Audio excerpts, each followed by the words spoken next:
종이를 접은 부분을 조금 남겨두는 게 좋습니다. 이렇게 너무 커서 나머지 부분을 잘랐는데 이렇게 걸릴 수 있도록 조금 남겨두시면 좋습니다.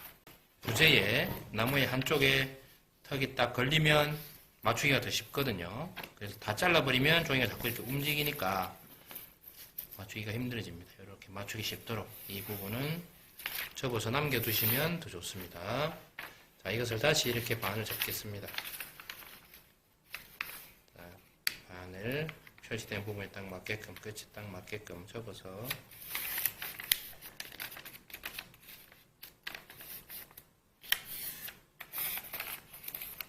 접어두고,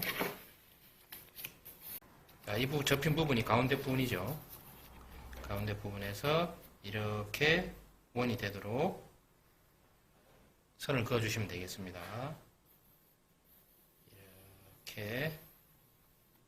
자, 이것이 둥글게 그리는 게 숙달이 되어 있으면 좋겠고요. 그렇지 않으면 여러 번 그려보고 나서 잘 나올 때 그때 한번 쓱 그리면 되겠습니다. 혹은 주위에 이렇게 둥글게 볼 수 있는 물건들이 있습니다. 자, 이렇게 접시나 이런 것처럼 곡선을 갖다가 대고 그릴 수 있는 도구가 있으면 그러한 도구들을 활용해도 좋습니다. 자, 그렇게 해서 그려졌으면, 이렇게 선이 그려졌으면 종이를 오리겠습니다. 이렇게. 자, 이렇게 종이를 오렸습니다. 오린 종이를 그대로 펼치면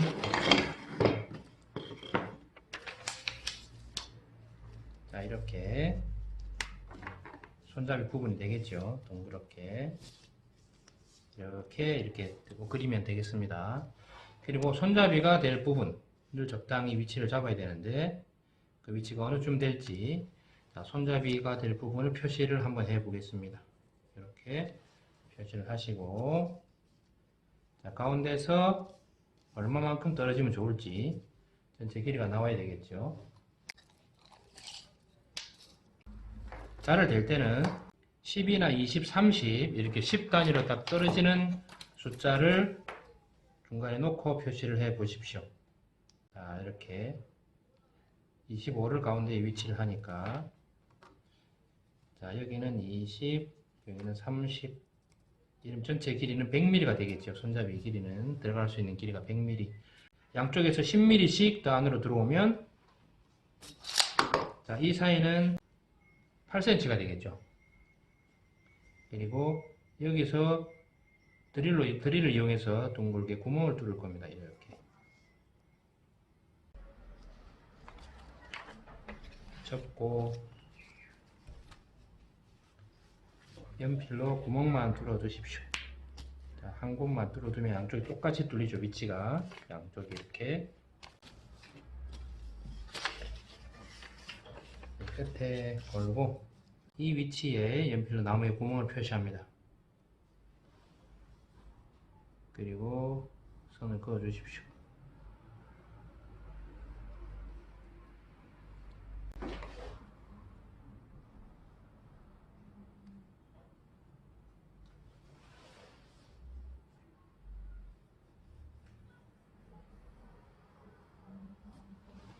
자, 이렇게 해주시면 되는데, 이 A4 용지가 너무 얇아서 불편하다 할 때는 좀 더 두꺼운 종이, 두꺼운 도화지도 괜찮고, 포장지, 과자, 네모난 과자 상자 같은 것들, 적당한 크기가 있으면 그런 종이들을 활용하시면 더 좋습니다.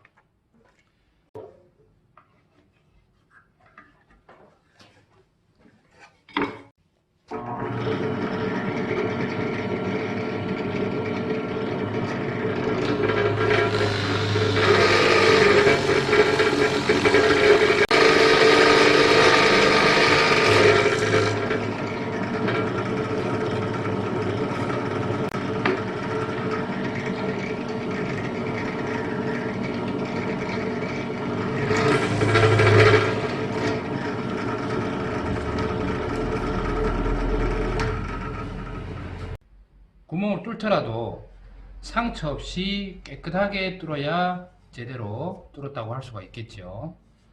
여러분들 첫 시간에 해봤던 톱질하고 똑같습니다. 첫 시간에 여러분들 톱질 하면서 제가 설명도 드렸습니다만 톱질 하면서 이렇게 찢어져서 잘리는 부분들이 있었을 겁니다. 이렇게 찢어져서 톱질을 계속 해 나가면서 잘려 나가서 결국에는 조금만 남아 있을 때 이 조금 남아 있는 부분이 붙어 있는 다른 부분, 즉 이 조금 남아 있는 부분으로는 버티기 힘든 큰 부분을 버티려고 하니까 무게를 못 이겨서 톱질에서 마저 자르기 전에 조그만한 부분이 조금만 자르면 되는데 그 부분을 자르기도 전에 버티지를 못하고 찢어지는 현상이 일어났습니다. 그죠? 작은 나무에는 이렇게 작은 상처가 나지만 자, 큰 부재에는 이렇게 크게 상처가 납니다. 자, 모든 나무는 여지없이 이런 현상이 생깁니다. 그래서 이 반대쪽을 먼저 잘라주는 방법이 있습니다. 첫 번째, 조금 자, 부러지는 부분들이 부러져서 남게 되는 부분들이 대개 보면 유사하죠, 그죠? 어느 정도 남을지를 예측이 가능합니다. 이 정도 잘렸을 때 무게를 버티지 못하고 찢어지는 현상이 생기기 때문에 그 정도를 먼저 잘라주는 거죠. 아니면 반 정도 자르고 또 뒤집어서 반을 자르는 방법. 그렇게 해서 밖에서는 상처가 이렇게 찢어지는 현상이 일어나지 않도록 하는 방법이 있습니다. 드릴로 구멍을 뚫을 때도 마찬가지입니다. 그냥 무조건 누르기만 하면 자, 이쪽에 보시면 상처가 난 부분, 깨끗한 부분이 보입니다. 반대쪽에서 다시 뚫어주면 이렇게 찢어지는 현상이 일어나지가 않습니다. 다 뚫리고 나서 끝에 아주 조금 남아 있을 때 드릴이 전진해 가면서 누르니까 그 얇은 부분이 드릴이 누르는 힘을 이기지 못하고 찢어져 버린 겁니다. 깎여 나가기 전에 찢어져 버린 거죠. 그래서 깨끗하게 뚫린 부분, 상처가 난 부분 이렇게 나타납니다. 자, 이제 이렇게 해서 트레이가 만들어지면 이 상처난 부분이 그대로 남게 되겠죠. 이 부분을 없애려면 이렇게 찢어져 있는 깊이만큼 두께를 이만큼 전체적으로 다 깎아줘야만 합니다. 푹 파인 만큼, 그 파인 깊이만큼 깎아줘야 된다는 거죠.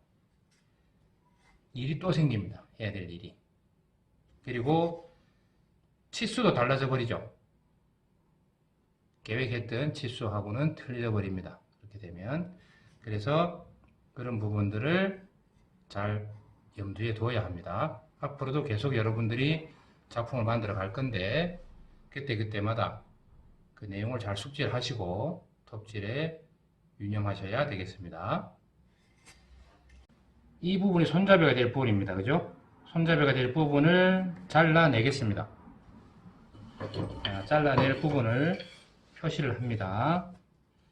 손의 정점 부분을 그어주고 아래에 정점 부분을 긋습니다.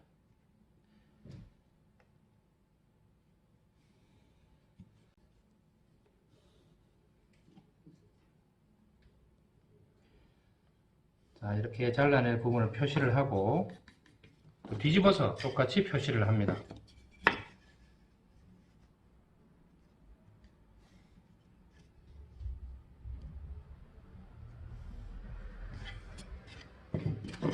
뒤집어서 똑같이 표시를 합니다. 자, 잘라낸 부분을 이렇게 표시를 해 주는 게 좋습니다. 잘라낼 부분과 그렇지 않은 부분이 확연하게 표시가 될수록 실수를 덜하게 됩니다. 눈으로 명확하게 볼 수가 있으니까요. 자, 이 부분도 선만 있는 것과 펜필로 이렇게 표시를 해서 두드러지게 표시를 해두는 것은 차이가 있습니다. 분명히. 자, 그러면 이 부분을 어떻게 잘라내면 좋을까? 이때 우리는 쥐꼬리 톱을 사용을 합니다. 쥐꼬리 톱을 쓸 때는 이렇게 위에서 자르면 굉장히 불편합니다. 자, 이 구멍은 쥐꼬리 톱을 쓰기 위해서 미리 구멍을 뚫어 놓은 겁니다. 자, 그리고 톱질은 위에서 아래로 할 수 있도록 이렇게 세워놓고 톱질을 하겠습니다. 근데 아무것도 붙잡지 않고 이렇게 손으로만 잡고 하려면 그것도 굉장히 힘듭니다. 그래서 이 부재를 붙잡아줄 수 있도록 멈치를 고정을 하겠습니다.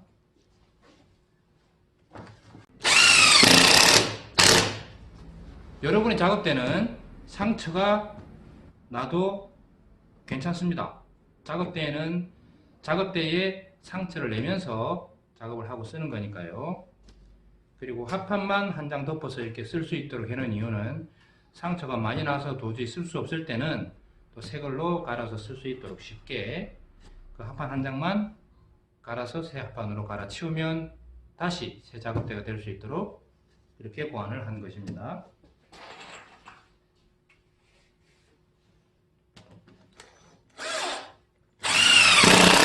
자, 멈치를 고정해 두고 여러분들의 조임쇠를 가지고 고정을 하겠습니다.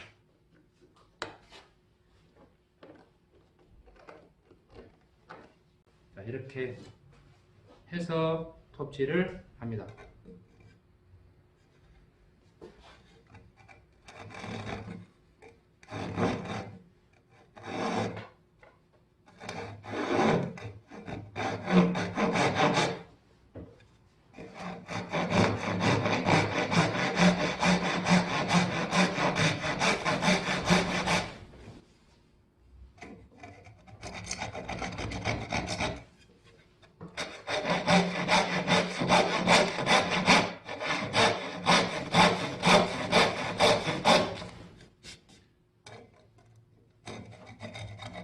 쥐꼬리 톱도 마찬가지로 톱을 밀 때보다 당길 때 잘립니다. 톱날의 모양을 보시면 여러분들이 아시겠지만 힘을 주지 마시고 당길 때 힘을 줘서 자르면 되겠습니다. 그리고 넘겨보면서 톱의 위치를 바꿔가면서 이렇게 해가면서 톱이 선을 똑바로 따라갈 수 있도록 해야 되겠습니다.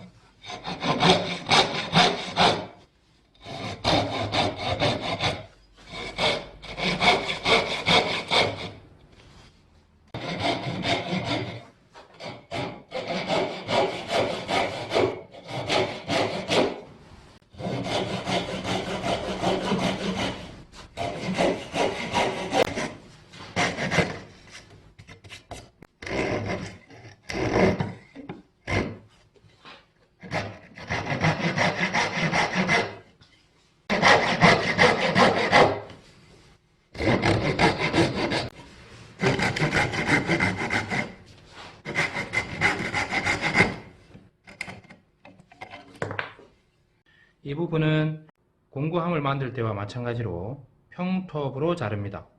바깥쪽 곡선은 평톱으로 자를 수가 있습니다.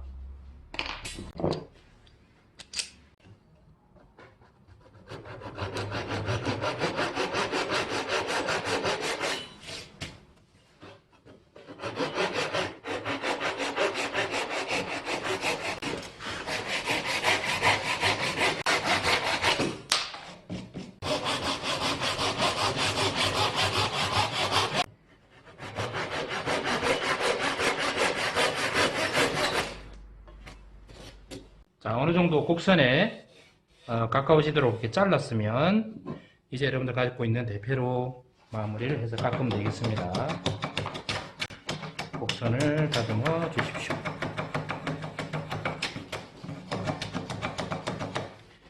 대패는 당겨서도 깎지만 이렇게 밀어서도 깎을 수가 있습니다. 그래서 당겨 깎기와 밀어 깎기 두 가지 자세를 다 유념해서 익히셔야 되겠습니다.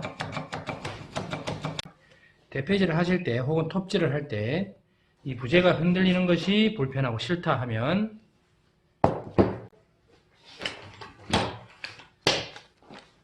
작은 멈치를 나사못으로 박아서 설치를 해도 됩니다. 멈치가 버티고 있으면 움직이지 않겠죠. 자, 이런 식으로 멈치가 버티고 있다면 움직이지가 않겠죠. 그죠? 자, 이렇게. 그리고 조임쇠를 이용할 때 조임새를 가까이 이렇게 바로 설치를 하게 되면 조임새 때문에 불편할 수가 있습니다. 이게 자꾸 걸리적거리니까요. 그럴 때는 가공하지 않는 반대쪽, 이 반대쪽을 여기다가 붙여두고 멀찌감치 조임새를 조여 주십시오.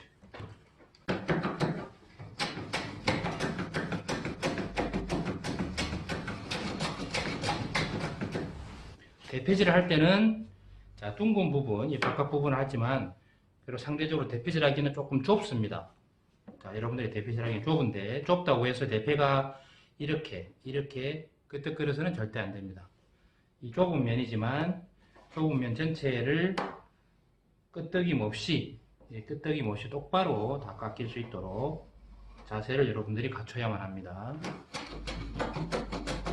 그리고 대패질 하면서 이 부분은 다른 옆에 부재가 만나게 되겠죠. 긴 쪽, 트레이의 긴 쪽이 부재가 만나게 되는데 이 부분이 더 깎이지 않도록, 그래서 만나게 될 부분보다 좁아지지 않게 치수에 유념하고 잘 깎아야 됩니다. 깎는 데만 집중하다 보면 치수가 줄어드는 것도 모르고 깎는 경우들이 있습니다. 그 점 조심하셔야 됩니다. 그리고 자르고 대패질을 했으면 이 부분도 이 부분과 이 부분이 직각이 되어야만 합니다. 둥그레져서는 안 됩니다. 의도적으로 둥글게 디자인을 했다면 둥그러져야겠지만 그렇지 않다면 직각이 되어야만 합니다.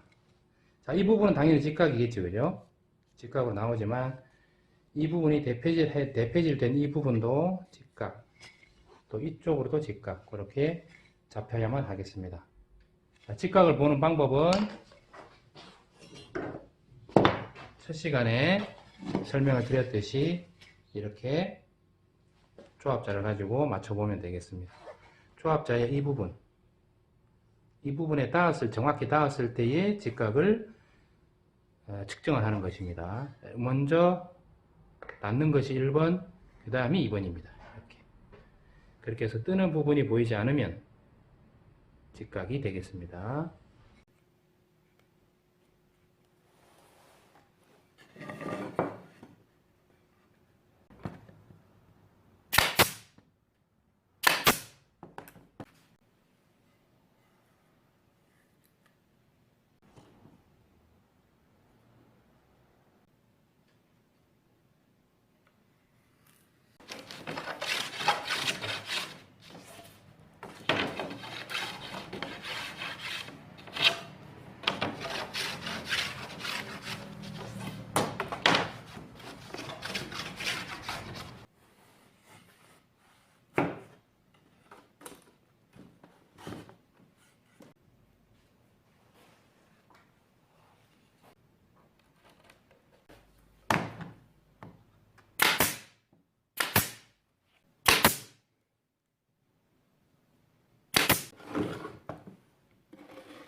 접착제를 바른 다음에 핀을 쏴서 고정을 합니다.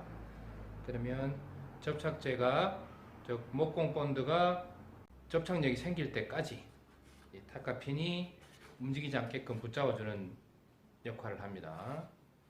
목공풀을 붙여서 타카핀으로 쏴도 우리가 드릴 쓰는 데는, 일상생활에서 쓰는 데는 아무 문제 없을 정도의 강도가 생깁니다. 그리고 바닥판을 홈에 끼울 때도 조금씩 전체를 다 바를 필요는 없고 조금씩만 목공풀을 발라둬도 바닥판이 계속 좌우로 움직이거나 미끌려지는 일이 없습니다.